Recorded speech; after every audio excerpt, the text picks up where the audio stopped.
how can we use kinship to kind of bridge that divide and get social workers and others as well, but to look at things a little bit different, and instead of having such rigid ideas, and when somebody doesn't align instantaneously with that, then we were pushing them away, and instead try to use the value of kinship to bring people in to a circle more. Like, I feel like we're living in boxes sometimes, and if we had intersecting circles that we could sometimes gather and learn about each other, and even curiosity and things like that, it's lacking right now in the world.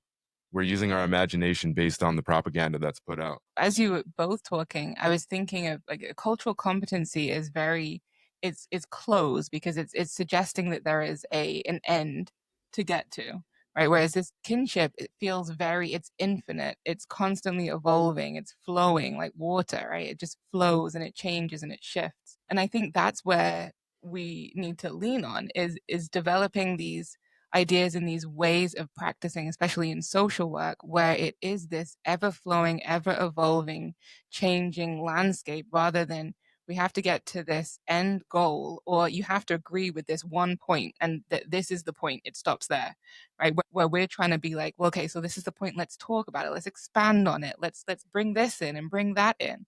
And that's where I see when you said that about cultural competency and kinship, that's where I see it so it's so different. Kinship is this ever flowing, evolving, infinite thing, and the cultural competency and the way social work is right now seems so you have to be rigid and finite and agreeing with each other, and it doesn't embrace that evolution and that flowing energy, I guess. What do you think, Ukumbwa? Yeah, I agree. I think there's something about, and again, I need to mention the context of European colonialism, of modernity, that suggests that the individual is most important to think about, that it seats us in individualism instead of communalism.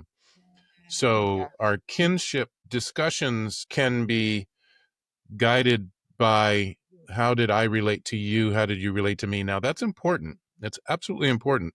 But how much is it guided by what does the community need? Like when we think about the South African conception of Ubuntu, which is many times simplified into saying because I am, because we are, that kind of thing. But that even suggests that our kinship is not just about an individual thing.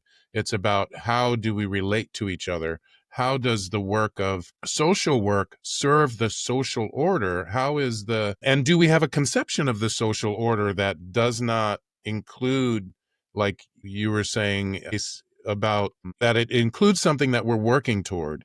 Like, so I could say that there's a number of things within the Dagara tradition that helps us understand the kinds of relationships, the kinds of kinship that we're looking for, and that the systems that we will support and recreate or create out of what I just like to call the ashes of oppression, the ashes of systems that are not serving us or the earth right now, will look and feel a certain way, and that we can design them based upon that we need to support certain relationships between each other that are free of racism, that are free of, transphobia, that are free of patriarchy and misogyny, misogynoir. And I need to say, when I say misogynoir, I need to thank Dr. Moya Bailey, who came up with that term and wrote very deeply on that.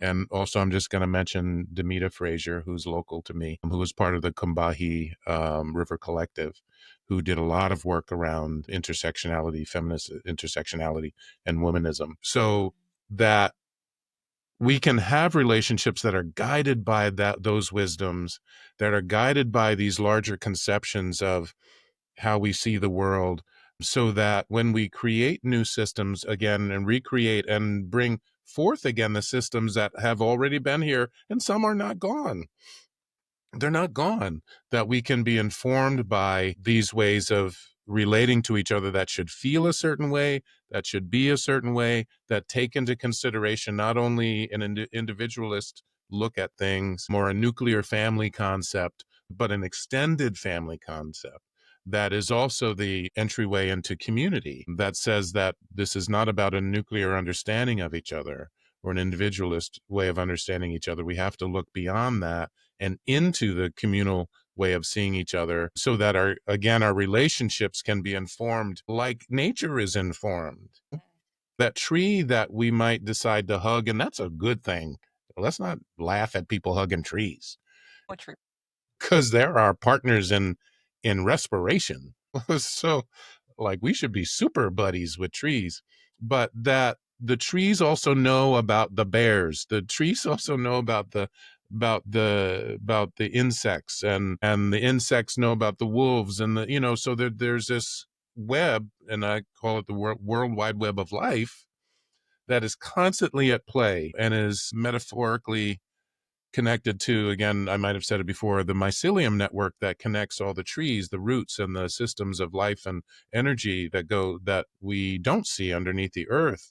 But there's so much, in many ways, that forest is also in relationship to other things, and it's in relationship to us, So yeah, this conception of kinship has to be this ever expanding awareness. And I think that's one of the things that we need to embrace again, the curiosity of other people. How do they see the world? How do they feel the world? Do they feel it at all? I wondered that about my students. Are you feeling anything here? I still remember the day one of my students was blown away by the fact that their eyes could see 180 degrees and not just 20 at their phone. I remember them like having a whoa, kind of experience to that they could see this much, around them.